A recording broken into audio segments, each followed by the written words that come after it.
I assume you agree here with Salley? Do you assume? God. Just pile right on. I mean, John Salley was right there, and when Larry was at his apex, and they finally was able to get over the hump and take the Celtics down. If I'm not mistaken, I think that was '88. They finally got past them, beat them, and they never looked back from that point. Both can score the basketball. Both can rebound the basketball. Both can facilitate their offense. Larry was a better shooter, but people think that's all Larry could do was shoot the basketball. Larry Bird was a career 24, 10, 6. 24 points, 10 rebounds, 6 assists. That's what he was for a career. Luka is probably going to hover. He probably won't average that many rebounds because the game is a little different now, Skip. Larry was a lot closer to the basket, so the rebounds were a lot easier. But if you look at what they do, and like John said, the fear that they instill, I didn't know Larry talked as much as he did until after he was done and everybody says, oh, y'all thought Jordan talked or y'all thought this guy talked. No, it was the guy with 33 up in Boston that did the most talking. Skip, that's all Luka does. He too small. Told Pat Bev to his face, you too small. You can't guard me. Shh, I got this.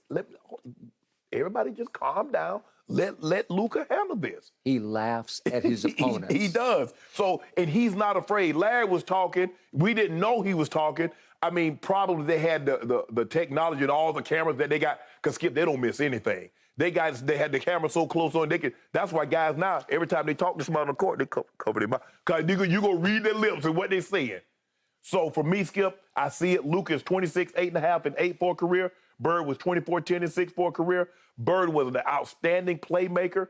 Luka is an outstanding playmaker. Now, he has the ball more in his hand than Bird does, but I can see the comparison. That's why I made it years ago. You started all this blasphemy. It's all your fault. And you see it too. You see it too. And my man Salley went along for this ride. I don't know what possessed him. I would be afraid to play against Luka. They are. That's how good he is. Yes. Really? Yes. Afraid. Yes. Okay.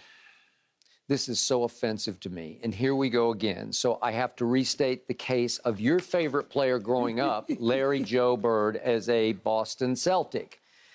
All he did was win 3 championships. And the middle one of those 3 came courtesy of Showtime and the Lakers. And in 7 games, Larry Bird and company took down Magic Johnson and company. In 7 games in 1984, they won the championship. Right. He beat the Rockets in 81 and 86. 3 championships won by Larry Joe Bird from French Lick, Indiana. Yep. You can make a case, baddest white boy who ever played. I will give you that. Okay, and I make some case for my friend Rick Barry because he was bad, but he wasn't as bad as this man. And I love me some Pete Maravich, especially when he was at LSU, but he wasn't quite this guy. No, he wasn't this. This guy was cold-blooded basketball killer. This guy was assassin. This guy would rip your heart out. I'm not sure I'm seeing that in Luka just yet. Maybe he'll prove me wrong. Maybe you'll prove me wrong. Maybe I'll see it at the higher and higher levels. You do realize that Luka Dončić is the age that Larry Bird entered the NBA in. I got that. And yet Luka's been playing professional basketball since he was like 11.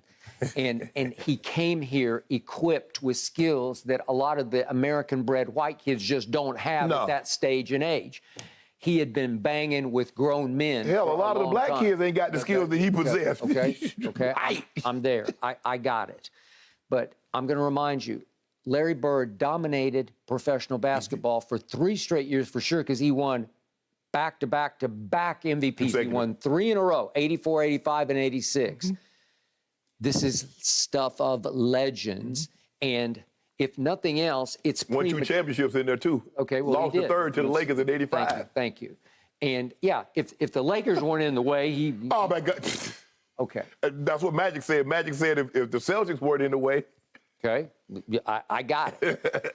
But my problem is Larry Bird wasn't just a good shooter. He was a great shooter. He was. He was a dead-eye, deadly shooter who could shoot you in the heart. He was a great clutch shooter.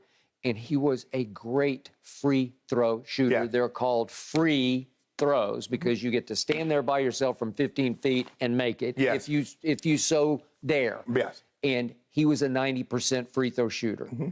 Your man Luka so far in his career is 74%. It's just not Well, he good ain't gonna enough. ever be 90. I mean, you're not gonna go from 74 to 90. Okay, and he's a career right now 34% three-point shooter, and he's high volume. Yes. And you can make the case that because he's high volume, he's actually weirdly effective because he takes so many that if he can make 3 or 4 in a game, they're game changers because the momentum shifts are dramatic. They're volatile when he can make one to shut up a road crowd or to ignite his home crowd. Okay, I got that. He's getting a little better at his step back sort of fadeaway one-legged Dirk shot, right? He's starting to perfect that. I don't know if I could go to perfect it because he's shooting 46% from the floor. He's never going to be a 50% floor shooter, right? No, not with the high difficulty shot. Okay. But Skip, you got to look at Larry Bird played with Kevin McHale, a top 50 player, top 75 player. Robert Parrish, top 75 player. Nate Archibald, top 75 player. Bill Walton was an MVP, was a Finals MVP, a top 50 player. He played with Dennis Johnson also, who I believe should have been a top 75 player because he won a Finals MVP, Defensive Player of the Year, and he won 3 championships. All of those guys played alone. Luka Dončić has not played with a top 300 player in his NBA career. I defy you to find one player that would be a top 300 player that Luka Dončić has played with. And yet, Luka Dončić has yet to play in a single finals game, and you have anointed him Baby Bird. He the closest thing to him, and you know that. Okay, but closest to him and being him are two very different Skip, he things. might not ever be him. Skip, you do realize, like, Larry Bird was a transcendent player. I mean, to win 3 consecutive MVPs, there have only been 3 guys to do that. Wilt, Russell, and Larry. Larry was the last one to do it, and you mentioned the years, 84, 85, 86. And he won 2 championships and sandwiched in there in 85. He lost the Magic. So you talk about a guy that could have won 3 championships and 3 MVPs with 3 Finals MVPs all in there. That might have been the greatest 3-year stretch ever had he pulled that off. Obviously, Mr. Russell did it, but they didn't give that. That didn't come out until '69 when Jerry West won in a losing effort. He did. But yeah, Skip, the guy's 23. Larry Bird came into the NBA at 23. We got to stop this because some of the historically great players won championships so early. We're unwilling to give the other guys an opportunity. I know, look, Magic won at 20. The likelihood of another 20-year-old, Skip, winning the championship and winning Finals MVP is not very good. I'm not so sure had Kareem. If you go look at Kareem numbers, Kareem was like 30 and 12. But he didn't play Game 6 because he had a migraine. Magic had that historic game. Magic was the Finals MVP.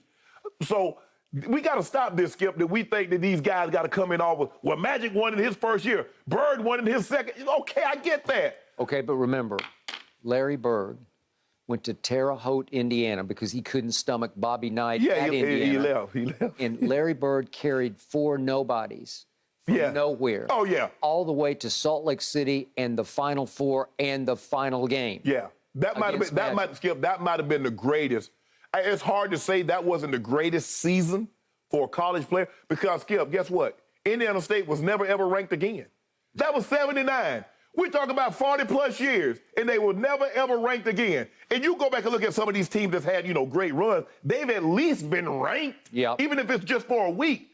He's never even been ranked again. And they were beaten soundly in the championship game, but that was Magic Johnson and Gregory Kelser, who was an NBA player. Yeah, he's the first-round pick of the Pistons. As a matter of fact, I think he's their color guy, their play-by-play guy. He is. Yeah. Oh, they were throwing lobs left and right on Bird that night. If the Mavericks go on to win the championship, you got me. We'll see if he's cold-blooded killer. But hold on.